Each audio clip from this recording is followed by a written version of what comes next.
All right, it is time for That Davis Show with Ryan Bukovetsky, the executive producer. Follow him at Ryan B. Ski and Ryan B. Ski 1. And I am Kenneth Davis. Follow me at That's Davis. Listen, we got a lot to get into today. We're definitely going to talk Bears since that is like my daily thing now with Under Center. I got to get into some Bears talk, right, Ryan? We got to do a little bit of that. Got to carry it over this side.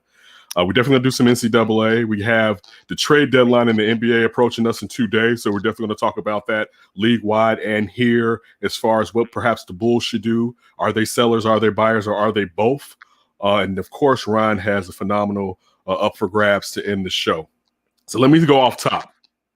Off top! Take it from the tippy. Take it from the top. Listen. If you've ever been a fan of this show, or not a fan, a follower of this show or Dean Davis, you know one thing, we usually always try to bring honesty, and part of you spending time with us is giving a part of ourselves. So I try to always give a part of myself in this, even if it's controversial, even if some people don't agree with it, and we all can, we all have our own opinions. But with that, and it's through much thought and a part of me that doesn't really even want to do it, I want to say that I'm going to get the COVID-19 shot next Friday. I'm going to do it. All right. You got it available to you? Yeah, I won the lotto at my hospital that they was like, yeah, you won the lotto. Set up for the black man. Yeah. How many people in the lotto? I don't know. But yeah, they hit me up, and I'm sitting there, and Afton's like fiending to get it, and I'm kind of like, I've said I plan on getting it, but now with it right there, it's kind of like, slow down, son. Putting something. I was gonna say, between us, I don't know if we're fiending for that thing. Yeah. Also, now you're not gonna get the shot. No, I'm gonna get it. I'm not fiending for it though. I'm not fiending. Yes, sir. I apologize for saying that. Right, you're right. I'm not out here like, yes. I wasn't like when they said I won. I started strutting through the house like, yeah, shots for you, shots for you. You probably felt like when they call you, like you just won a free vacation when you won that lottery. Or when they call you and you have to go get tested for like chlamydia or something. You ever got tested for chlamydia? Not specifically for it. I've been STD tested, and they told me I was negative for chlamydia. Now, how did they test you? Honestly, I don't remember. I went to my general MD. You didn't get this test. You didn't get this test. Then maybe I did not. Maybe I remember I was dating this girl who was a very close friend of mine. I mean, like she was like a close friend, and we decided just to hang out. And when we started to hang out, she was pregnant. Right? Wasn't my kid or anything like that. She was one of my my dear buddies or whatever. And our little relationship was terrible. This was one of those situations, and it was part of the reason I didn't really want to mess with her. It was proof positive that some friendships shouldn't turn into relationships. We were terrible, right? But this ex-girlfriend of mine had told me that she had contracted chlamydia.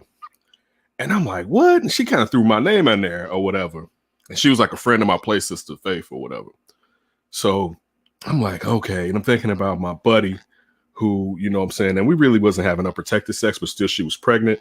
I looked at that chlamydia can blind a fetus, and I'm like, man, I got to go get tested because this girl I'm talking about, she was one of my close friends, and she wasn't like, you need to go get tested, but I felt like I needed to because I didn't want to blind this child that she was about to have. So I went to this clinic that's on 115th, right by Michigan, right off 115th in Michigan. Most of y'all know what I'm talking about, right? So I go over there, me and one of my buddies go in there. I think my play sister made him went too. She didn't go. She sat there just to validate that I didn't have it because I didn't think I had it. And I went back there. It's a funny story. And I know this is supposed to be off the top about the damn COVID vaccine, but the good old Davis stories. Wait, did you say back there as in like a back alley or no. It's you go to the top floor and I think it's the top floor. And you go into this room, and it's a hallway, and there's like 3 or 4 rooms back there. You can grab you some condoms, and there's a bunch of brochures to let you know about different diseases and stuff like that. So anyway, I go back there, and it's a lady doctor back there, and you pull out, your penis, and they take this stick, and at the end of the stick, it's seems like a long. It's not a needle, but it's like that, like a long needle, probably like about this long or whatever. And Q-tip? at the end of it, no, it's not a Q-tip. It's a little. It's thinner than a Q-tip. It's small. I mean, yes, it's thinner than a Q-tip. All right. It's not. It's larger than a needle. Its gauge is larger than regular needles that you end up getting. The gauge is, and at the end of it, for about this length, there's it's kind of like a Q-tip, but it's not hard. It's kind of like, I want to say it's kind of like featheries. It's not feathers, of course. They wouldn't shove feathers down, your shaft. So anyway, so the lady holds you. She sticks that into your penis at the front, open it all the way back in there, twists it around. I think she may wait a second, then pulls it out. Right. On top of that, I had, because now I'm like, listen, I'm sitting here. I've never had something like this happen to me. Me and this lady have become family at this point, and I point to this bump I have above my scrotum. I'm like, yeah, but I got this bump right here, and she's like, that's just a hair bump. And she does this and bursts the hair bump. No, it was a terrific gesture for a young man who needed some consoling at that moment, right? I'm like, I'm back here. I may as well find out what's going on back here, right? Doc, tell me it's an STD and not cancer. Oh, you're right. And I remember finding out. I don't know if I found out back there. No, I may have had to come. Like I sat down and they had me come back in there. The lady said I did, and I remember going up to tell them, I was like, I don't have it, or whatever. So anyway, I just got out of take it with the what's the name as far as I asked you, had you ever gotten for the chlamydia? Oh no, I was saying this it's like that. That's the kind of like winning it when they call you in so they can test you for the chlamydia. That's how I feel with the COVID-19 winning the lotto. Like, oh, I'm going to have to go in there and get, even though it's 10 times worse because it's an experimental vaccination that I'm going to end up taking. Because I'm not taking the Johnson. Get your biometric tag. Go ahead and grab it. Right. Sign 666. People, listen, they're going to play this back in 12 years when I'm a zombie / demon and be like, see, he was joking about that shit. Right. That's the day we lost Davis.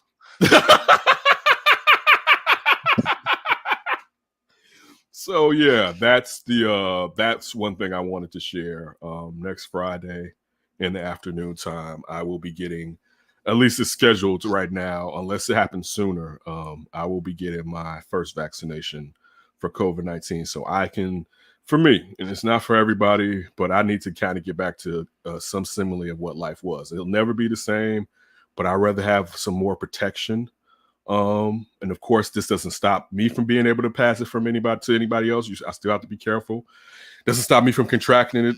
It just supposedly stops me from the dire consequences of not having a vaccine.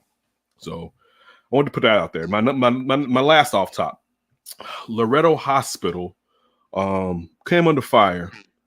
They provided vaccinations to employees at Trump Tower, a watch shop, and some judges. And I want to say shame on you. You're supposed to be taking care of the community. And I know some of the employees of the Trump place, they kind of said, implying what race they were or live on the South and West side, implying that they're black. But still, it's stuff like this. It's a black eye, and why people feel like they can't trust organizations and they should be ashamed of themselves. And I've heard plenty of times about people that are getting over with vaccinations. And I don't know. It's wrong. Let me say it's wrong. I think maybe the catch-22 in some cases is some people aren't taking it, so there's extra vials there. But we see situations just like I know with D talking about when people were jumping in there in Inglewood and sitting there and getting around the system or whatever. I know one thing was like if you set your computer's clock to Australian time, you can find some around you or something like that. But yeah, I wanted to say that's shame on them. There's a lot of people that really need that, and you need to make sure those people get it in their arms first, and particularly the people in the community that you serve. That's who you're supposed to be taking care of, and there needs to be some feet put to the fire. Some people need to be really fired and not just reprimanded. So I want to say that since I was on this COVID tangent for my off tops. Yeah, shame on them. We need hospitals to be a part of the community. Definitely, and not just looking out for watch shops, judges, and Trump Tower employees. All right, buddy. Where we going there now? Where are you taking me? I was to? waiting for your transition on this I'm one. gonna take you there. Yeah. I thought we didn't know were if going to go from scrotum squeezing to the Bears, or how that was going to go down. That works. That works. That definitely works. Oh, the beloved Bears. Listen, man. Salute to Cal Fuller. You know, if you've if you checked out the Under Center podcast or Sean and Maya, I'll be on the Tape Never Lies tomorrow evening. Check out any of those. I think you kind of know my feelings, but I also got to bring them home and let you know here on this platform that you, I, and a few other, not even a few other, a bunch of other brothers helped create. It's a damn shame that Cal Fuller was released. I'm happy for him having his future in his own hands. I'm happy that he didn't settle and stay here after the disrespect. Listen, to give Ryan Pace a little bit of slack, nobody knew the pandemic was going to occur and the cap wasn't going to grow and it was going to stay stagnant. If not, you're going to lose a little bit off the cap. They looked at when this poison pill was added to this contract by Green Bay. It seemed like you will be able to take care of it, but just they got caught. But it's terrible that Cal Fuller initially, when Akeem Hicks, I know we'll get to Akeem in a minute, when you heard both of them, I was really upset. And then I had to backtrack my ways, and I did this on the Under Center podcast and apologize to Tony because initially he was infuriated about the Allen Robinson situation. I was like, you know what? That's a formality. You know, I look at it as he'll probably get his money or whatever. They're trying to get a quarterback. When you're sitting there with Andy Dalton, I know there's still maybe a 10% chance, if not less, that Russell Wilson could still end up being here or whatever, which would make all this diarrhea smell a lot better.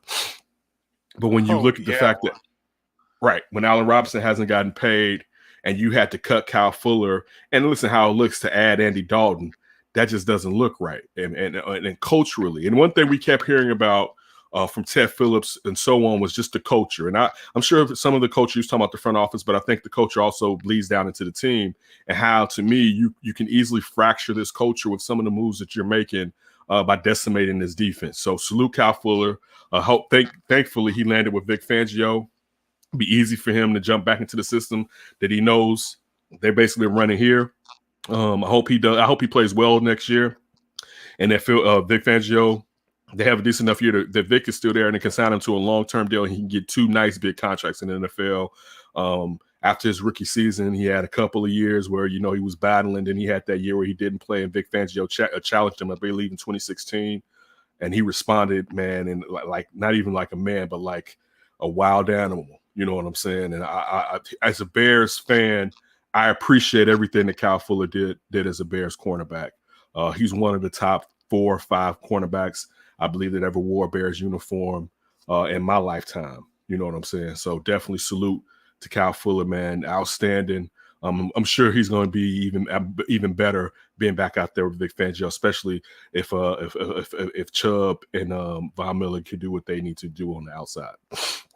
Now to the King. Go ahead. I'm sorry, I didn't mean to cut you off. No, you're good, because basically I agree with everything that you're saying. It's going to be tough losing him. I think personally, for me, Charles Tillman, all-time favorite corner. He's number one. He's number one for the Bears. But boy, I mean, if you could get as close of a Donnell player. Wolford. I know you may not know. Remember Donnell Wolford? Donnell Wolford, Leslie Frazier. But yeah, Charles Tillman's number one. Wolford maybe. Also, we're talking about people I saw in my lifetime. Wolford maybe number 2. And again, I can't, 3 could be Fuller, but Fuller probably 4, somebody that I'm not necessarily remembering. But yeah, Tillman's definitely number 1. Because it just Kyle Fuller played a lot like Charles Tillman. It just was a very physical corner, was able to get the ball away, especially that rookie year and the last couple years with the Bears. He kind of turned into a little bit of a turnover machine. Last 3 years, right. It was just those down years on that rookie contract, and when he kind of lost it mentally and Vic was able to get him back, he really turned into one heck of a player. And you know what? And that's funny, when the coach-player relationship, that Vic Fangio questioned him, questioned his desire, and they ended up becoming friends. And we've known that now for years, but to the point that Vic Fangio the first thing he does is snatch up Kyle Fuller. Like that. I think that says something to any of us about turning our life around, or in our profession, in our relationships, in our spirituality, in our family. Like there, you can turn it around. You just have to commit to turning it around. No doubt. And do you think the turnaround keeps happening for this defense with Akeem Hicks, or is he reportedly safe? Or do you believe the reports that he's safe? I know the guys. I know Eric and Alex on Under Center basically said that it looks like he's going to be around.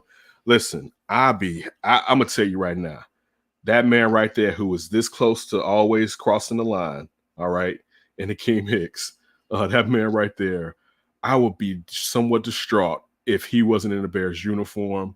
I don't understand what you're going to tell me you're going to do with this defense if he's not there. You see the difference that you have in this team when Akeem Hicks is out there, and it's so noticeable. It's glaring, is what I should say. It's a glaring defense when Akeem Hicks isn't out there, and I don't think you can just supplant him with the Bilal Nichols. You need him and a Bilal Nichols out there, and Eddie Goldman out there. So I'm happy. I would like to see him get a couple years added on to that.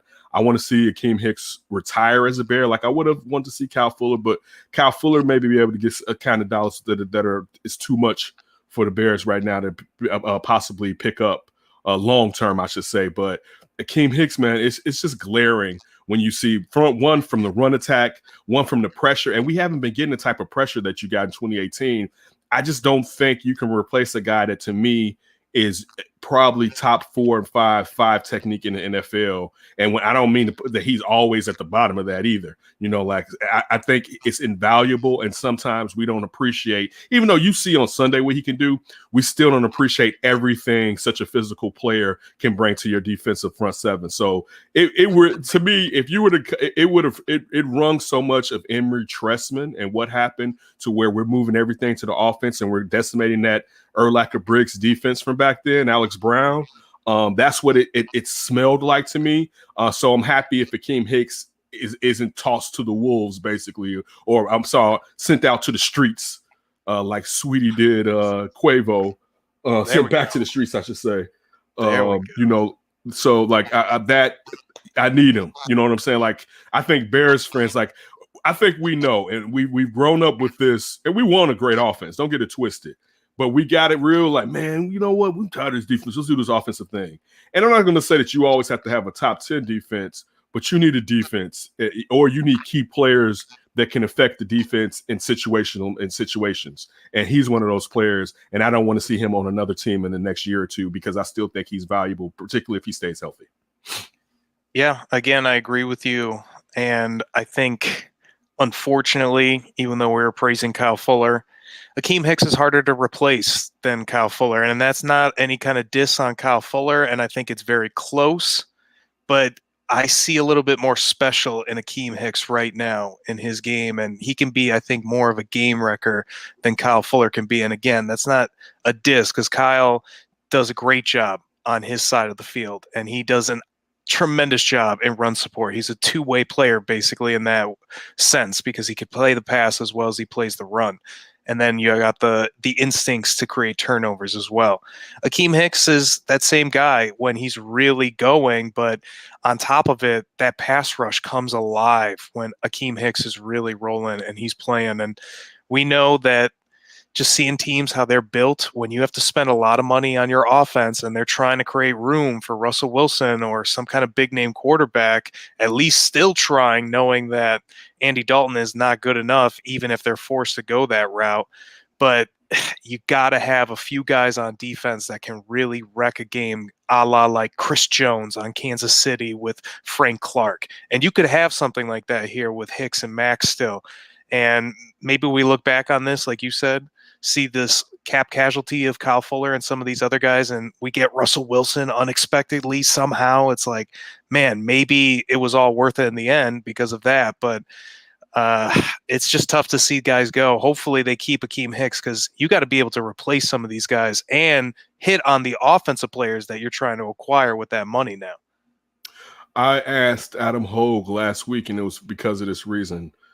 is there a chance that Akeem Hicks and Kyle Fuller and Akeem Hicks may get cut, or one or both, due to Andy Dalton signing, where we thought they would just be extended, but they weren't going to be able to get below the cap enough? And the person I was thinking about was Fuller because of Jalen Johnson, that he would be the one that they would look at, one, because Jalen Johnson is younger and what he proved when healthy last year, but also perhaps that Ryan Pace feels like, you know what, I can find another one, you know what I'm saying, when it comes to DBs and something like that, you know what I'm saying? So we'll see, you know what I'm saying? And I like the flawed thinking right there by Ryan Pace, because I agree with you. They probably are looking at that.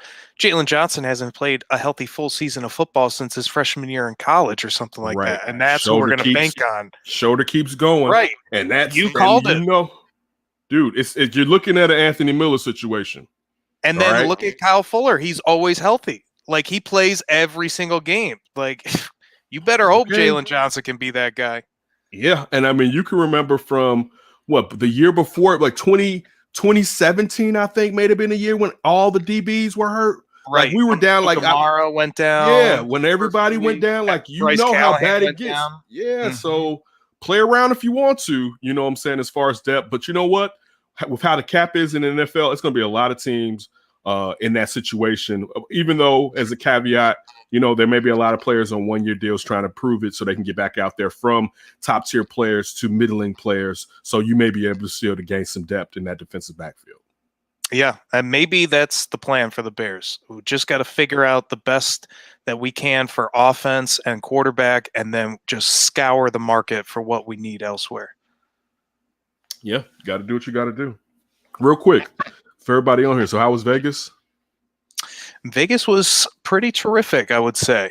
It was fun going to the sports book. We only went one day, so it wasn't too crazy. We were gambling on every game, though, and it was not so good for the gambling, but we didn't do too much. But there was just a lot of in the pool, drinking with the sun, hot tubbing at night. Where were the ladies? Where were the ladies at? Oh, we had some ladies over. Don't you worry. Okay, well, can we discuss that a little? Like, I just talked about some lady violating me, trying to save me from chlamydia. You can't talk about meeting a lady or two on the show? Well, no. Okay. Maybe we'll save it for the flip. Okay. All right, just wanted to get that in. Was you socially distanced when you were in the book? Not really. Everybody was wearing masks the whole time. You're not allowed to not have a mask on, but not really a lot of social distancing going on. All right. I guess we should go to the tournament then, since we were talking about you out there gambling and losing money and loving ladies, but you don't want to talk about it. Right. Must be the ladies that got Ryan going. Must be the ladies. Must be the ladies. Where do you want to start? With Illinois falling, or with the just general craziness of this tournament? Let's do Illinois. We'll miss you. It was fun while it lasted. You kids. Listen. Yeah, especially those two. I feel sorry. I shouldn't be joking like that. Io, thank you for representing the city in the way. Kofi, thank you for representing the Caribbean in the way that you've represented the Caribbean and New York City. It happens, and I feel like they were going to run into a situation like this, but a different team that isn't as seasoned as Loyola, they may have been able to come back in the second half from, even though Underwood didn't make any adjustments, so I could be totally wrong about that. But I do think, and this is something I don't think a lot of people are paying attention to, and I mentioned it on Sean and Maya yesterday, and Sean was like, yeah, they didn't play in a tournament last year. Like, this is a different beast when everyone's saying to you, you're the one, you know, and then someone punches you in the nose and it's like, wait, they told me I was the one, right? And you don't necessarily react because now you're the hunted, and before you were you're the hunted instead before you were the hunter. And I look at that like this: they needed an opportunity, they needed a team like this, but not Loyola, because I felt like they may have been able to come back from another team. But Loyola, man, it's one of those things with mid-majors, dog, they stack when you talk about seniors and juniors. You know what I'm saying? It's let alone seniors and juniors that's been in the tournament. You know what I'm saying? And listen, shout out You know what I'm saying? To was it Porter Mosley? Porter Moser. Yeah, Porter Mosley, who told DePaul Moser, thank you. Yes, but no. Listen, my man coached to go to Indiana. My man coached his what off. You know what I'm saying? And he eyeballed this one. He had it ready for this one. Like, I'm about to show you something. Here, hold my beer real quick. Right. And he did his thing. And shout out to Sister Jean. I wanted the U of I to win. The props to everybody at Loyola. Listen, Ayo has to go. Perhaps Kofi stays to perhaps try to improve his draft stock. I don't know how much he can. I was on Josh Hicks' show. It's funny. I was on Josh Hicks' show last Thursday. It dropped Friday. And then this Monday, I was on there on Sean and Maya with Ricky O'Donnell on both shows, right? And we both had some of the similar opinions about Kofi. Mine was him switching out. And he talked about that too, as far as pick and roll defense. And then passing. And you saw what happened in passing in this game. And those aren't necessarily attributes that you can be without when you're talking about being an NBA center, especially if you're talking about being an NBA center that's getting a high volume amount of minutes. But that's not the most important part. The most important part is that those two young men and that team, not just those two young men, had an outstanding season. I know it doesn't seem like it right now, but they should take a bow. It happens. You know what I'm saying? It'd be different. It would have been nice. Especially this year, it's gonna happen. It would have been nice if they could have gotten in the tournament last year to really know what it's like, because this is the biggest stage they've ever been on. And it doesn't didn't you seem think like it felt like that in the game? Like in that second half, it just seemed like they couldn't hit that extra level because they just had no experience to draw off of what it's like to really been exactly back up. I mean, again, back up against the wall, and you're talking about all those Big Ten teams were overhyped. We see it now. It's just Michigan left, right? So listen, first of all, we apologize for last week saying that. Wait, I don't want to get into the Big Ten quite yet because I want some Loyola thoughts. But yes, we got to take a bow for that. But one thing that Ricky O'Donnell was pointing out was that, and I forgot what rating it was, but basically Loyola is the 10th best team in the country. All right, period. All right, so it was the net rating. Thank you. You're running up against the 10th best team in the country in the second round of the tourney. You know what I'm saying? And that's what really hurt Illinois is the misseed of Loyola, because everybody else in front of them was a 1, 2, or a 3, I believe. So it made sense for Loyola to be a 4 or 5 seed, worst case, but to be a number 8, and then that's the team. Oh boy, like you talked about, all that experience. I mean, Cameron Krutwig, their probable best player, or at least their big man that's really good.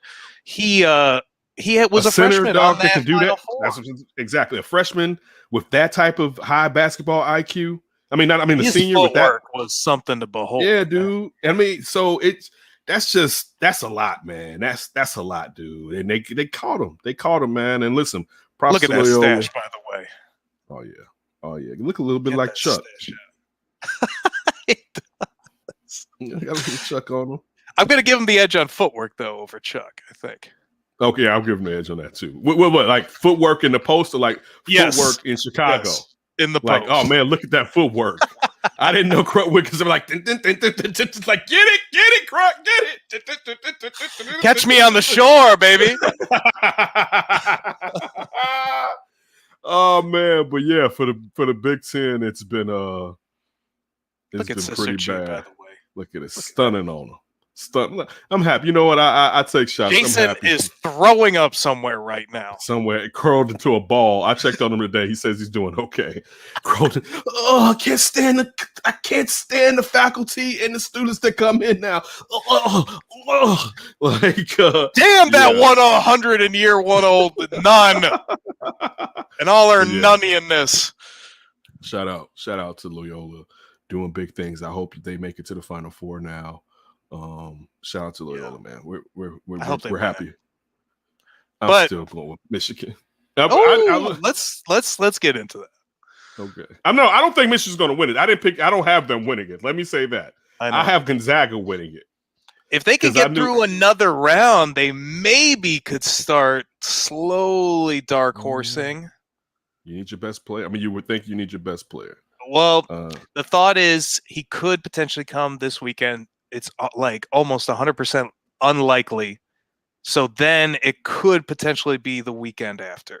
Yeah. So if you can make it and get your best player back, even though he'll be rusty and even though the team will have to readjust, yeah. But just because I knew everybody that I was in my tournament with was going to take Illinois, I was like, I can't take. And I wanted to take Illinois, but I was like, I can't take him. How am I going to win? Because I got to win the money. Listen, we play this to win the money. Right. You played to win the game. Yes. So I was like, I got to go with a different team because I know everybody else is probably going to take the Illini. And I think only one person in there didn't take the Illini, but I think their teammate got knocked out too. Shout out to Herm Edwards. Oh, definitely. Always. Always. One of the brothers that should have got a chance to play a quarterback, but they didn't let him. And we'll get into why later on in the show. No brothers may be able to play quarterback.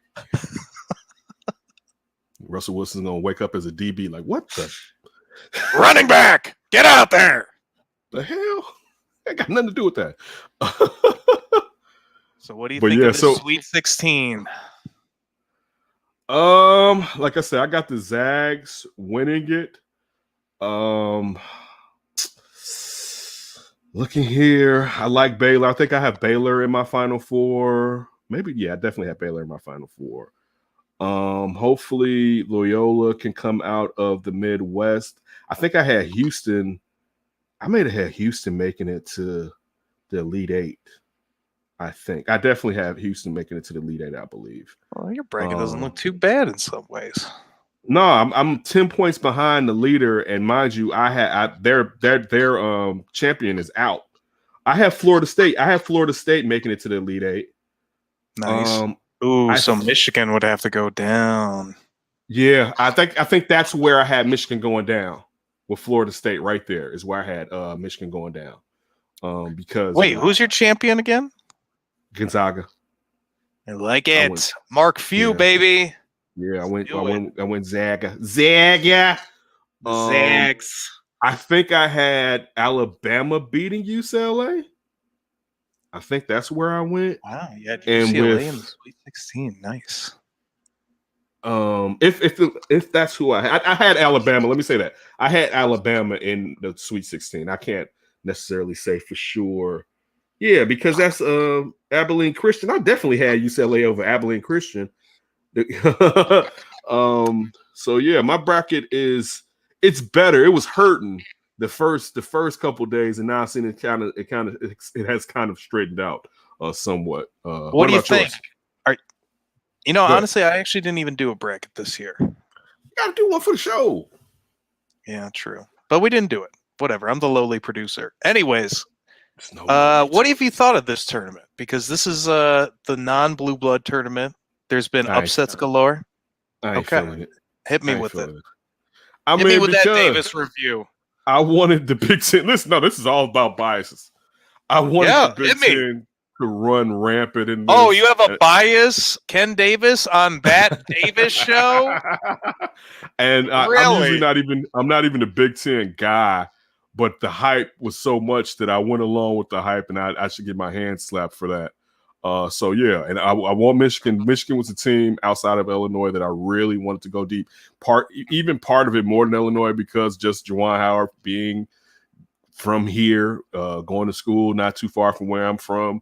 I love it. Like I just said before the show came on, I was watching him on TNT and I was smiling from ear to ear during the Cabbage Patches. He cursed. Shaq asked him, he's like, "Stop talking like a coach. I need you to talk like Juwan Howard I know." And he was just talking about, helping the players and growing up on the South Side. Then he cursed and said shit. And they was like, oh, and Shaq was out. And I turned after, I was like, he said he wanted him to talk like Juwan Howard. He was like, see, that's what I'm talking about, Juwan. That's the Juwan I know. And it's just like to see Juwan Howard, who, just to look at from his NBA career, being a guy that stayed, Juwan left, I think he left his junior year and went back and got his degree. Getting drafted by, at that time, the Washington Bullets. They made a trade for his college teammate and Chris Webber. Juwan had to, at some points, and then they also had Rasheed Wallace. Rasheed Wallace was drafted by the Bullets too. And at some point, Juwan, who plays center at Michigan, had to play the 3. And then Juwan Howard getting a deal from, at the time, Pat Riley's Miami Heat. Now, mind you, if this happened, Alonzo Mourning never becomes a member of the Heat. Juwan Howard signed that Mourning deal. He got one of those first $100 million deals in the NBA, but I forgot something wasn't checked or something like that, and the deal was rescinded. So then Washington signed him to the deal now, right? And then Pat Riley went and traded Glenn Rice to Charlotte to get Alonzo Mourning. And that's how that it wasn't a dynasty, but that's how Pat Riley changed. Alonzo Mourning is the player that changed the Heat, right? Pat Riley built it off of Zoe's intensity and acumen. But Juwan Howard never lived up, quote unquote, to that $100 million contract, and always kind of followed him, even though, hey, he was getting paid around the NBA. And then to be an older statesman in the NBA and see how many people like LeBron and those players loved him. It's just I've always had an affinity for Juwan Howard. So to see him doing well at his alma mater, and then look at how the 5-5 had to be pushed away from Michigan, you know what I'm saying? And regardless of if they did anything, it wasn't serious enough for you as a university to really distance yourself. I understand somewhat just PR wise, but really distance yourself from these players that meant so much to that university. For him to be the connection to bring the 5-5 back and finally get a head coaching job, I love it. So out of any team that I'm rooting for Michigan. Because of Juwan Howard, I just don't know if they'll do it. Now, I'll take losing money, even though I didn't have to bet any money. It's just the reward at the end. I'll take not getting any money for Juwan Howard to win it all, man, because just being a Southside Chicago boy, you like stuff like that. You know what I'm saying? And you like to see people, and I'm not even the biggest person that's always like, man, you from Chicago. But for him, it's like, yeah, you from Chicago. I can tell you love it because you just went on a long rant for the multiple time on it with Juwan, but that is a really cool story. I'm not even trying to put any of that hate on there. But it's all right if you hate. Speaking of hate, no, I have some hate, and it's for the Big Ten, per usual. What do you think about that? For them to only have one team at this point, like, did we just overrate the Big Ten, or was it just a matter of nobody played each other? You just played in your conference, and they just seemed that competitive. We overrated it. One thing, and I know Sean Davis mentioned this in a text thread yesterday, that I've always felt about the Big Ten: they need better athletes. They need better athletes. You need to still have the culture of being physical and grunty, but you need superior athletes too. So at times, like what happened with Illinois, that you just got that guy that can just go off. You know what I'm saying? And that's what you like. Think about how many. If we go over these Big Ten teams that are in the tournament, how many have blue chip players on them? Like, that guy's going in. He's going in the top 10 in the draft. Like, maybe Wagner's brother at Michigan is top 15. But like, where are, like, you don't, like, even if you look at like 8 years ago, you had D'Angelo Russell at Ohio State. You had Mike Conley and Greg Oldham at Ohio State. You know what I'm saying? Just as far as like, these are lottery picks. What about like the defending champs going into this tournament, Virginia? Like, they didn't have necessarily a lottery guy, and then Villanova a couple years before that didn't have necessarily high lottery guys. Virginia did have a lottery guy. They had one. They got one of their kids drafted by Atlanta in the draft before last year. Oh yeah, that's right. Yes, but yeah. I think that was one of the weaker drafts, though. He wouldn't have been. I'm not. But you still is have a top 2. Yeah, you still have that guy, and I'm not saying you have to have it, but like, if you look around, and that, I think that's part of the thing. Like, they kind of have Big Ten style players. I'm not saying to get away from that, but you have to infuse that with something else. And listen, it doesn't have to be all the Big Ten, but if I was a Big Ten team, I would make that an attribute of my team. Like, yeah, we're going to be Big Ten-y, but we're also going to be ACC, or, you know what I'm saying? Like, so we're also going to, SEC, one of those where we're going to be like that too. That's what I would do. You know what I'm saying? So I think, and also I'll say this too, here with Illinois, your coach is growing pains, you know what I'm saying? But I mean, it was bad business. Big Ten embarrassed everybody that was believing in them. No. I hate saying that because they're kids. those coaches embarrassed everybody else believing. Well, that was part of my point, or my thinking, I guess, is I mostly agree. Like Iowa, they just look completely unathletic. Wisconsin look completely unathletic. I think Michigan's fine. They've got enough of that talent that they could be a national championship threat. They just don't have their best player. That's their problem. I think next year they're really going to be like that. I agree. I think they have I think they have the number 1 class next year. Yes, I believe so. So. But I look at Illinois and Ohio State, and I think they had the athletes, but I thought the coaches failed big time in both of those matchups. I feel you. I do too. And you know what? I'll say this as far as Illinois, it's a stepping stool school. It's just the truth. Until you get a guy. I'm not saying anything about getting rid of Underwood now because of where he's gotten you right now. But until you really get a guy that's like, this is my school and he's an X and O guy, you're gonna be in a situation where you may go into a battle without the best coach.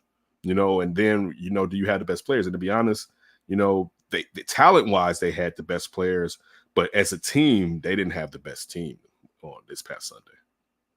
Yeah, I would agree with you. How about our lowly Bulls? Trade deadline approaching. Do we have to?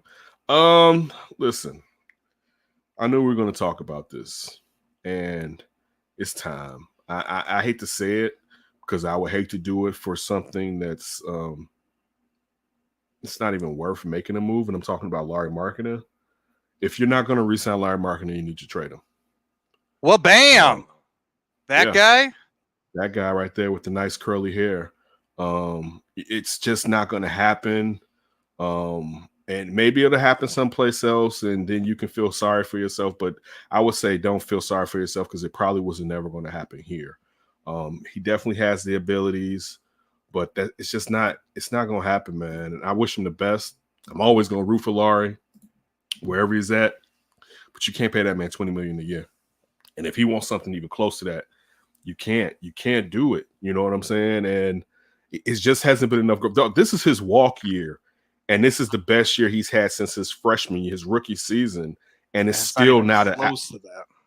Yeah, it's not even close to that. Even if the numbers seem like it, I know he's shooting better, but the impact that he had then was like, whoa, and he was a better defender. Don't tell that to his 1 for 10 night the last game. Yeah, he was a better defender his rookie year. He attacked the basket more. And now his limitations are more glaring because that he's probably not going to be able to work out of that. I was reading an article from the Athletics, Darnell Mayberry, talking about Billy Donovan saying that, he's never going to be a guy that can break somebody off the dribble. And listen, that's Billy Donovan being honest, but what does that say about him being a big that can handle the ball? But I'm not going to say that like, oh, you can handle the ball. That means you got to be like Kyrie, you know what I'm saying, or the professor. But still, you should be able to, like anybody, be able to cross a man over if you can handle the ball. You know what I'm saying? Especially a 7-footer in front of you, and you're more agile and quicker than that person. Well, doesn't it kind of become black and white at that point? If you can't really win off the dribble, then you're just a spot-up shooter or a post player. So you don't get that same amount of money as you would if you are a penetrating type player that can create for themselves. Great point. And that's what Darnell was saying, Ryan, that if he's just a spot shooter, then you can't. And he's not winning in the post with smaller guys on him. So it's kind of like, so what, you're going to get, like, he's not even what Bertrand was last year, but you're going to give him Bertrand's money? Like, what's the point of making the same mistake that Washington made? And I hate to hear people still thinking you're going to be able to tap into that, because sometimes with our own draft picks, we hate to just really open up our eyes and realize the proof is right there. If it walk like a duck and quack like a duck, it's a duck. He's a duck right now. He's never going to be a number 2. And that's what if you're giving him that type of money, you're looking for him to be the number 2 that may occasionally fall into number 3. But like he's not going to be that dude, especially at least not here. And maybe with player development with Arturas Karnier-Sovas, and we know the type of money and the type of resources they put into player development. here when we know they didn't do that in the past. Maybe they may see some improvements that they think they can build upon. I'm about to say, I don't know why I wouldn't have jumped up, but maybe we can see that they can see what they can build upon. But also maybe they know that it's not going to happen and it's just time to cut bait. But I wish him the best. I mean, I wish him the best. And then on the flip side, that picture that you put up there with him going after Alonzo Ball's shot, I guess, you know what I'm saying? I mean, I've occasionally been intrigued by Ball to the Bulls. We've known over the last month and a half that he looked at his little brother and he improved his play. Like, oh, hell no, I ain't going to be out here like this. But he still has some limitations. I hope we don't think he's going to become a world beater. His three-point shot is better. I think he's averaging like 15, 6 and 5, 5 and 6 or something like that. It's, decent numbers. I mean, this is the thing. Are you going to extend Lonzo Ball? Like, because I mean you're gonna do this just to have a look or to maintain his to gain his bird rights, but like that but with what the Bulls need, at least if you have Ball, you may not have to go into this draft seeking you shouldn't, I guess, depending on where you land, a point guard. I mean, I don't think the Bulls have as many assets as a lot of people think they have just because these are players that were drafted by the organization. I think that there's going to be there may have to be a lot of turnover from Kobe White to the vets. I mean, the only person I think is safe right now is definitely Patrick Williams and then Zach. And Patrick Williams, yeah. Yeah, because I think if you came at them with a crazy-ass deal for Zach, I think they'd move. Not to say if you came for a crazy-ass deal for Patrick Williams, but I don't think anybody would come for a crazy deal for Patrick Williams. Right. I think if you come with like something and be like, man, I got to do this. Then but I think that's the thing, though. It's got to be crazy. Before it was like, I don't know. Like if you got a good deal, now it feels like you got to get a crazy good deal for Zach. Well, let me say this. It may not have to be crazy. It just needs to be really good. And depending on assets, it may be a situation where a team comes with draft equity, a player in draft equity in this draft, and there's two players in this draft. They're like, listen, if we can get both of them, we can really hasten what we're doing here when we're infusing this with two more players, with three players actually. If you trade Zach, you get one player and you get a draft pick, and then you have your draft pick from this upcoming draft. That's three players that you can be infusing this team with young talent on rookie deals that you can mold into what you want to mold them to. So yeah, depending on that pick and that player, yeah, I'd be all for it. I mean, if you got like one of those, remember a few years ago the Boston Celtics picks that were just living in the top three. Oh and a really man, player, and you have your pick. Yeah, that can be pretty interesting. That can be pretty. Then you can set it up the way that you want to set it up. It may look like you're taking a slight step back, but really you're doing it the way that you want to do it, and also you're building. You may find players that haven't been in a culture that you don't want to have to what's the word I'm looking for? Reindoctrinate them. You know what I'm saying? Like you don't like. So Zach's never been into the playoffs. I'm not dissing Zach. I think Zach is growing into a good leader. But you got guys from winning programs that haven't gone through that, so it's easier for them to come into the league and maybe only have a bad season and a half to where you just kind of get this growing, so they're not worn down by losing or worn down by the fact that the light hasn't shined on them as Zach has been, because he's been deserving at least last year, perhaps making it to the All-Star team. So that I would look at that, but I don't think, because a lot of people always look at the players that you draft like these guys are going to be here. I don't see it. You know what I'm saying? I mean, I don't see it like it with Kobe, and I know the first person I always bring it up that was like, you know what, he may be a six man was Jason Goff. And then I was to say you don't keep a six man if you found one, but that's just not necessarily a building block when you're at the beginning. You know what I'm saying? Right. Like that's nobody kind of was like, cherry on top. Yeah. Yeah. So that's the thing. You know what I'm saying? Nobody was like the microwave. Vinny Johnson was like, boy, we ain't got nothing, but we got Vinny. So as soon as, listen, I'm telling you, when the starting five get tired and Vinny goes, the starting five is trash, but we got like, we got Jamal Crawford. We are the favorites. Exactly. Boy, listen, wait till Lou Williams gets in. I know we're down by 30, but when Lou Williams gets in, and of course, he'll bring that chicken with him too. Those players will be starters if they were on bad teams, but you get the joke. But yeah, it's just go ahead. what do you think? Should the Bulls be looking to make a trade at the deadline? And if so, are you looking at a seller perspective or a buyer perspective from them? Both. If you're going to try for Lonzo, try for Lonzo. Listen, I know you want to make it to the playoffs and all that. That sounds cute. F that.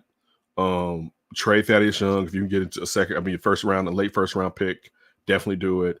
If someone wants to give you an asset for Otto Porter, listen, you ain't got to give it to me this year. Give it to me next year. All right, for Otto Porter. Get these vets off the books. You know what I'm saying? Because this is the thing too.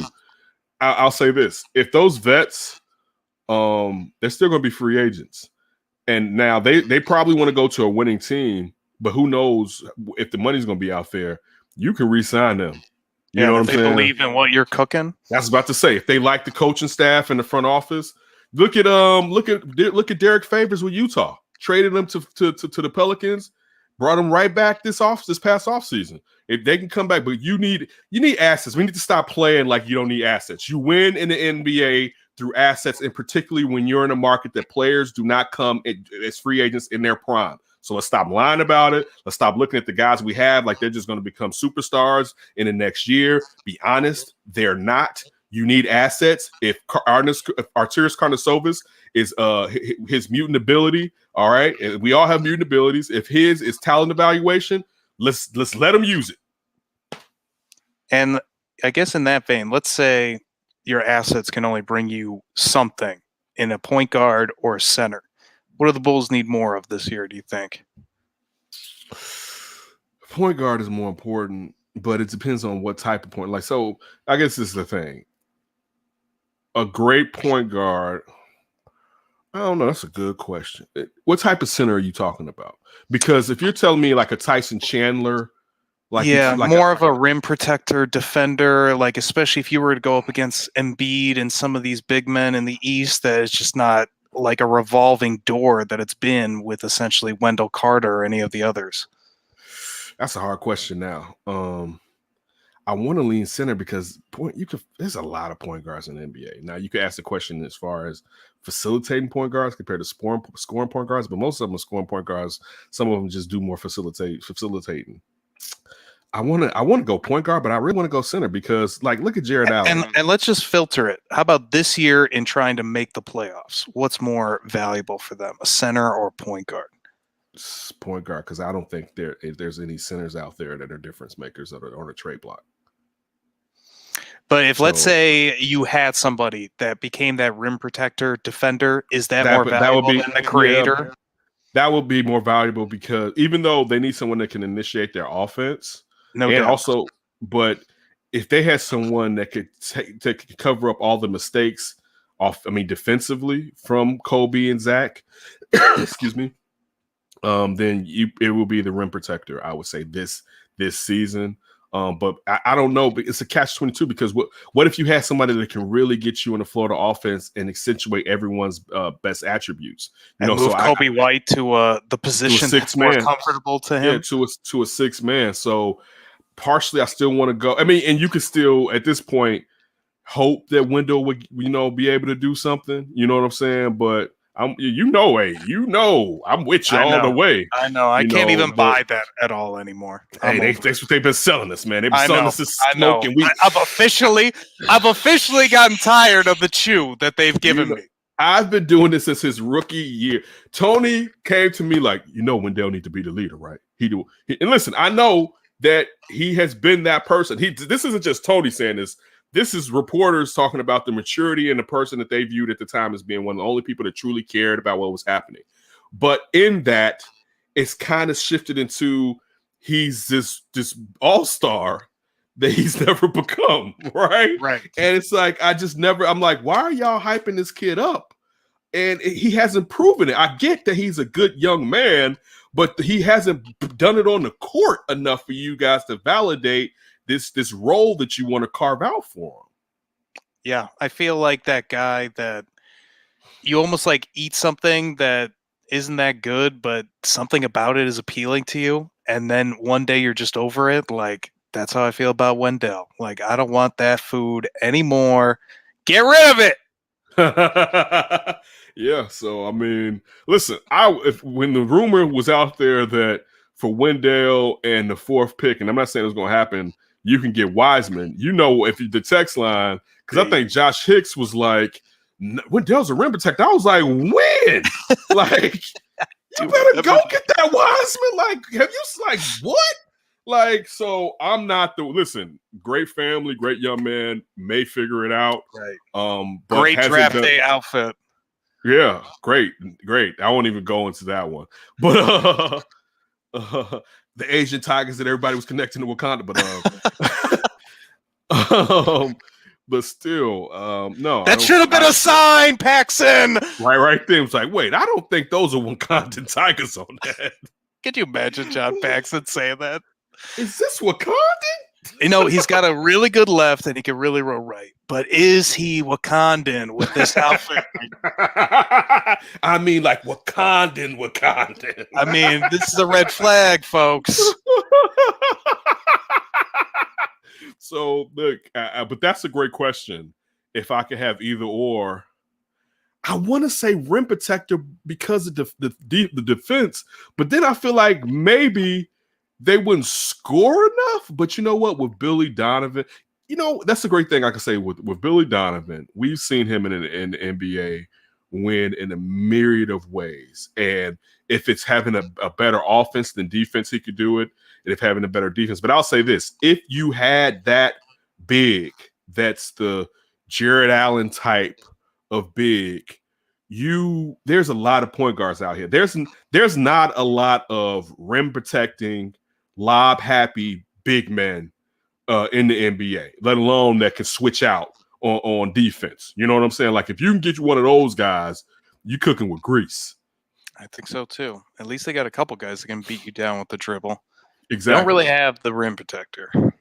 Yeah. Where we going now? I thought the host is supposed to be driving the show. The funny thing is, I was going to tell you. I honestly was going to tell you. I was going to be like, "Yeah, you should just drive the show today." We should start doing this like highly questionable. Yeah, it's highly questionable how you've transferred over the driving duties over to me. I agree. We're doing some highly questionable right now. I'm sorry. I apologize. Let's do the best segment of the show. Let's go up for grabs. I'm back on my job. Oh boy. How about on my job? Getting back on the job? What do you make of the ever-growing Deshaun Watson allegations? So we're up for grabs right now. Yep. Right away. I'm gonna slap you in the face with it. Right. Yep. He's like, I'm about to ruin this little promising career you thought had going on. About to hit you with the tip. No, don't do that. Don't do that. We don't play like that. Can't do that one. These are all allegations, folks. It's too many allegations.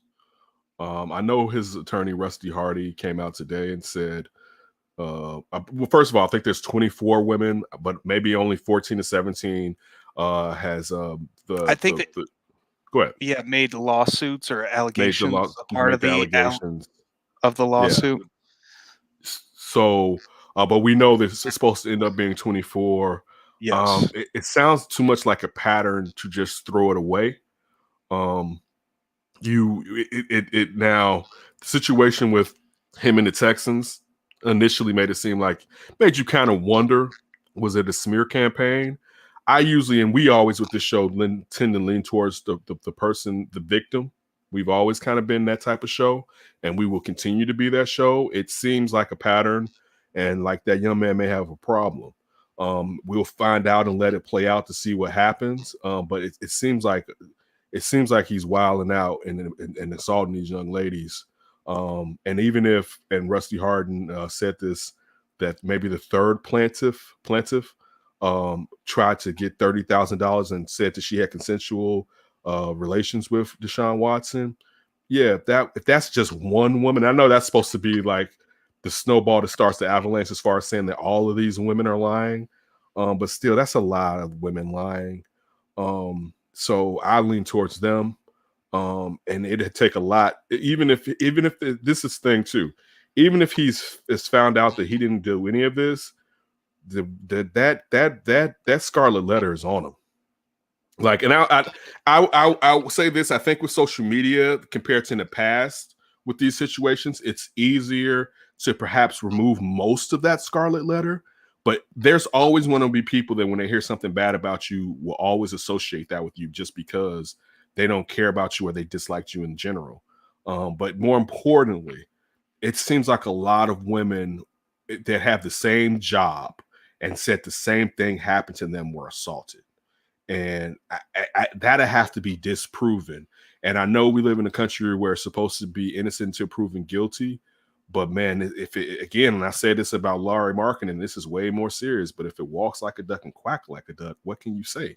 You know, we may have biases from wanting to have a quarterback, but none of that is important if these young ladies are being put in these uncomfortable and terrible situations because someone's some type of deviant pervert.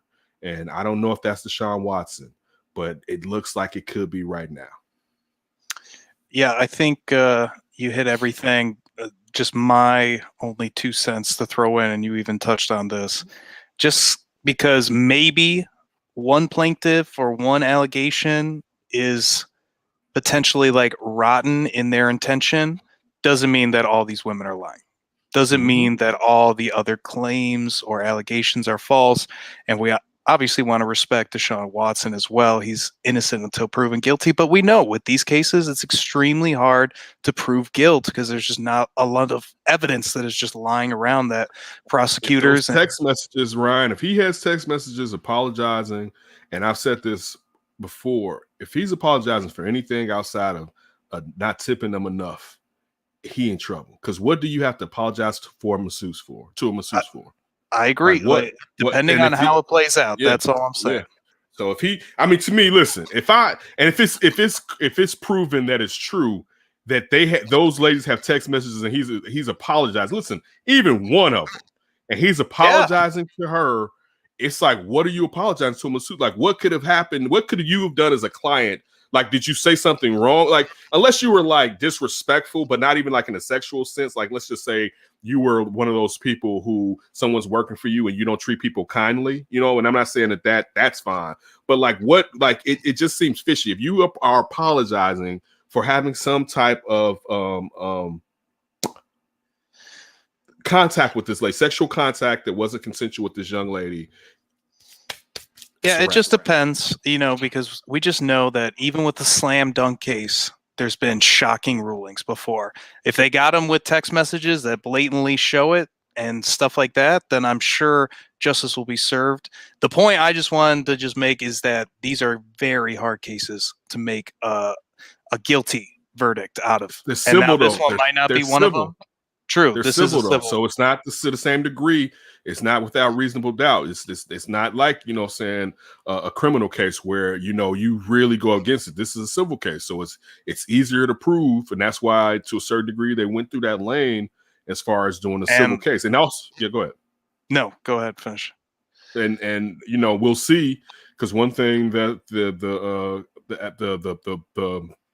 plaintiff's lawyer keeps saying, I forget his name, so I don't want to just throw out a name up there. I was just reading, and I do know his name. I just keep forgetting. I was just reading an article about him at Texas A&M and everything he did as far as his whole entire life.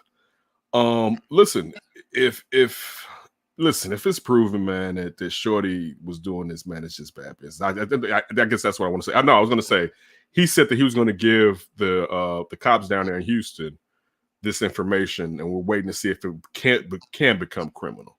You know, and I'll say this: if it flips into criminal, whoa! And they charge him, if the DA down there charges him and thinks I got a chance to lock him up, that will really be something. You know what I'm saying? I mean, it's a wrap anyway. Not to say he's out of the league, even though I don't know who would take him if this is cleaned up.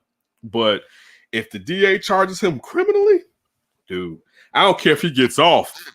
It's bad business, man, to say the least. And I mean, I'll say this too, and it's sad that I have to say this, because if he's innocent, dog, you don't put yourself in some of these situations, man. Like, even if, like, this is bananas. And people say, well, what situation you can't get a massage? Listen, if he's just getting massages, yes, I'm wrong. It's fine with him getting massages or whatever. But if this man likes to be pleasured during getting massages, he needs to find masseuses who are open and will consensually do that for you and will sign NDAs instead of forcing innocent women that didn't even know they was being put in this situation to be assaulted like that. And like, if that's your fetish, you need to get yourself fixed. How about the NCAA's fetish against women's basketball, apparently, and with a scathing letter from Georgia Tech's head coach Nell Fortner, it's been highlighting a lot of the issues that the women's basketball tournament's been having. And I have her letter here, so I would like to read it. And she said, to the NCAA, thank you, exclamation point. Thank you for using the 3 biggest weeks of your organization's year to expose exactly how you feel about women's basketball. An afterthought. Thank you for showing off the disparities between the men's and women's tournament that are on full display in San Antonio, from COVID testing to lack of weight training facilities to game floors that hardly tell anyone that it's the NCAA tournament, and many more. But these disparities are just a snapshot of larger, more persuasive issues when it comes to women's sports and the NCAA. Shipping in a few racks of weights after the fact is not an answer. It's a Band-Aid and an afterthought. Isn't the NCAA a nonprofit devoted to running championships with student athletes that must be academically eligible to compete in those championships? And what other nonprofit educational endeavor is it acceptable to treat young women as less valuable financial commodity? At what individual university would it be acceptable to give women inferior textbooks and cheap cafeteria food because of their perceived cash value? While our TV contract isn't in the billions, it is in a package worth $500 million. We do command a massive and loyal TV audience that posts ratings on par with some of the largest sporting events in our country. We are a valuable asset that has consistently earned the right to be marketed, promoted, and conducted as a great championship rather than an afterthought. If the NCAA and its sponsors are wanting more eyeballs on the women's game, then let's look at Oregon's Sedona Prince's Twitter and TikTok numbers when it comes to that. As of 8:45 a.m. on March 21st, 2021, her Twitter account had 16.4 million views on the weight room disparities in the women's tournament, 187,000 retweets, and 613,000 likes. Her TikTok had 7.6 million views. For too long, women's basketball has accepted an attitude and treatment from the NCAA that has been substandard in its championships. It's time for this to stop. It's time for women's basketball to receive the treatment it has earned. Thank you for the exposure, Nell Fortner. Well written. I like that she pointed out the hypocrisy with the NCAA, particularly one with women. We know this. We know the NCAA is full of shit. You got this and vile. You got this where hundreds of people are making millions of dollars who don't put any sweat out there. And the last thing they want to do is share any of that. And that goes to the women too. I will say this, when you look at, I'm going to use the males, but I'm using this for both male and female. When you look at an organization that's supposed to be a non-for-profit and they decide not to put out basketball games because they don't want to share those proceeds with former players. I understand if a player is in school, but with former, we'd rather not share none of this with you. We're just not going to do it. What does that truly say? Like, what goal do they really have? You're looking at an organization that will cut off its nose to spite its face to let the best basketball players not come into the fold because they don't want to pay anybody what they deserve. You know, if a scholarship, and the excuse used to always be, well, a scholarship is supposed to be what is equal to what you guys will make. Well, one, if a scholarship will do that, then why can't I have my likeness after I'm gone? I use your scholarship. You didn't pay me there, but you want to have my likeness in perpetuity.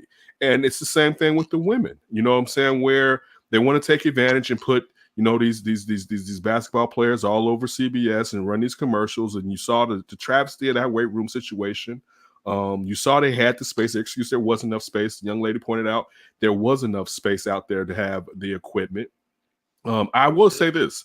You would think that there has to be women in the NCAA that kind of saw this. And I hopefully wonder if one, if not more women, let this slide through so that they can put this out there. You know, like, oh, they're not sending no equipment. They're not saying, you know what, get the dudes equipment. Then we're going to show the ladies equipment just to put this at the contrast out there to highlight it so that everybody can see it because it's been going on. Look, think about it. You think this is the first time this has happened that they didn't have workout equipment? You know what I'm saying? It's like they've been doing it before, and this year they decided not to do it.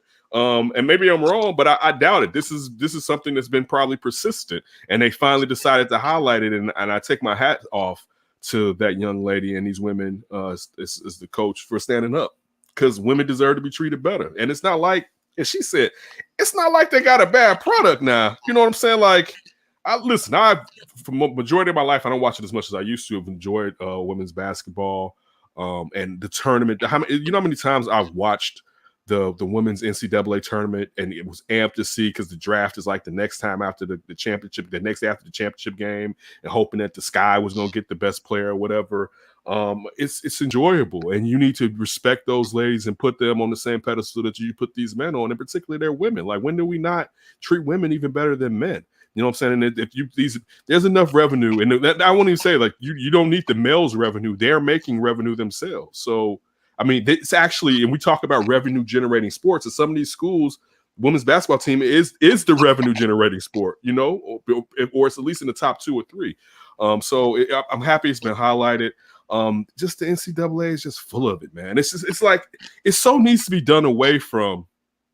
It needs to be done away. I think another system needs to be put in place that is definitely is looking to keep the legitimacy of these schools. And I mean legitimacy as far as not letting boosters run wild, but giving the players what they deserve. Even the women's, think about how many women basketball players deserve to make money off of their name, their jerseys, and likeness when they're in school. You know what I'm saying? Like, it's plenty of. Listen, UConn get a freshman like that every year, if not 2 of them. You know what I'm saying? Just like. It's plenty of women that deserve to have to have the things that males are asking for when they're talking about being compensated. But on top of that, would take away the compensation, they're still not being treated on the same par as the males without receiving any compensation for the work that they put in. I got nothing to add. You nailed it. See you later.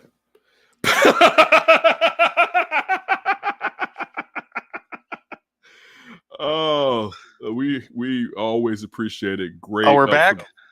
Great up for grabs as usual, Ryan, and great show you put together. We'll drive together a little bit moving forward. No, we won't. This was the one time. I hope you got it out of your system.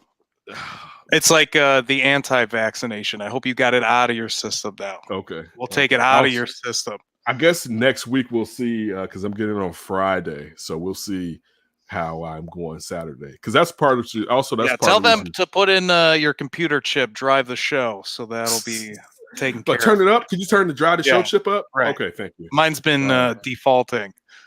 All right, because that's part of the reason Jason didn't join us. He was feeling bad from getting his second shot on the flip. Well, I think that's a cover up for Loyola, but hopefully not. All right, but we always appreciate it. Shout out to super producer extraordinary Ryan Bukovetsky out there, loving the ladies and keeping quiet as you should. Never kiss and tell. If you're holding back on the controversy, I got to hold back on the controversy. I did all the controversy today. What are you talking about? I went full controversy. Like, see now, oh, you full of BS right there. Perfectly planted right at the end. All right, we definitely appreciate it. Make sure you check out Flipping Friends today. When this drops, I'll be on the Tape Never Lies network with Phil Ocean and his co-host Shane, I believe. I may get that wrong, but make sure you check out the Tape Never Lies network. Talking Bears.